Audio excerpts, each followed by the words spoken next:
বন্ধুরা, আজকে আমরা বানাবো হোটেল স্টাইল পিৎজা। সব পিৎজার থেকে এই পিৎজাটা সাধারণত একটু অন্য ভ্যারিয়েন্টের হয়ে থাকে। এতে লাগবে অনেকগুলো পেঁয়াজ আমরা কুচি কুচি করে কেটে এতে লবণ দিয়ে নাড়াচাড়া করে একদম নরম করে ফেলবো। যতক্ষণ না পেঁয়াজটা নরম হয় ততক্ষণ আমরা নাড়াচাড়া করতে থাকবো। তাড়াতাড়ি পেঁয়াজটা নরম হওয়ার জন্য আমরা কিছুক্ষণ ঢেকে একে আমরা সিদ্ধ করব, যাতে এটা নরম হয়ে যায়। যত নরম হবে তত ভালো হবে। আমারটা কিছুটা লেগে গেছে, যাক ব্যাপার না। আমি আরেকটু তেল দিয়ে নিলাম যাতে এটা পড়ে না যায়। এখন এতে আমি সামান্য চিকেন কুচি করে একদম বেশি করে কাঁচামরিচ দিয়ে আবার নেড়েচেড়ে এটাকে রান্না করে নিব।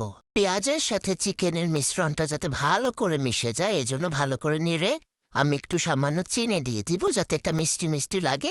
এরপর আপনাদের কাছে টমেটো সস থাকলে টমেটো সস দিয়ে দিবেন। আমি ওয়েস্টার সস দিয়েছি, টমেটো সস নেই। আবার এটাকে আমরা ভালো করে লাড়াচাড়া করে নিব। এখন একটা বাটিতে আমরা একটা ডো বানিয়ে নিব পিৎজার জন্য।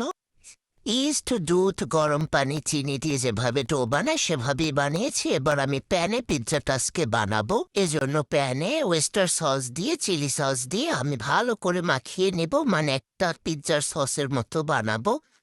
চিলি এবং ওয়েস্টার সস দিয়ে আমি এটা মাখিয়ে নিচ্ছি। এবারে আমার বানানো সেই চিকেনের পুরটা চারোদিকে সুন্দর করে ছড়িয়ে দিব, যাতে কোনো জায়গা ফাঁকা না থাকে। ভালো করে আমরা এটাকে স্প্রেড করে দিব। এই তো, এটাকে ছড়িয়ে দেওয়ার পরে দেখুন কোনো জায়গা ফাঁকা থাকবে না, তাতেই হবে স্বাদে পরিপূর্ণ। এখন আমি একটু মজরেলা চিজ দিয়ে চারদিকে ছড়িয়ে দিব। চিজের পরিমাণ আরো বেশি থাকলে আরো ভালো হয়। আমার কাছে অল্প ছিল তাই অল্পই দিয়ে দিলাম। হোটেলেও আসলে অল্প দেয়। এই তো, এখন এটাকে আমি হালকা আঁচে 15 থেকে 20 মিনিটের মতো একদম ঢেকে রান্না করে নিব। বাসায় থাকা কিছুটা অরিগানো আমি এটার উপরে ছিটিয়ে দিব, যাতে করে একটা সুন্দর ফ্লেভার আসে। এখন আমি ঢেকে 15 থেকে 20 মিনিটের মতো অপেক্ষা করব আমার হোটেল স্টাইলে পিৎজাটা হওয়ার জন্য। দেখুন এটা হওয়ার পরে কতটা সুন্দর হয়েছে, মজরেলা চিজগুলো পুরো গলে গেছে। এটা খেতে ছিল অসাধারণ এবং এর স্বাদ ছিল সত্যি খুব ভালো।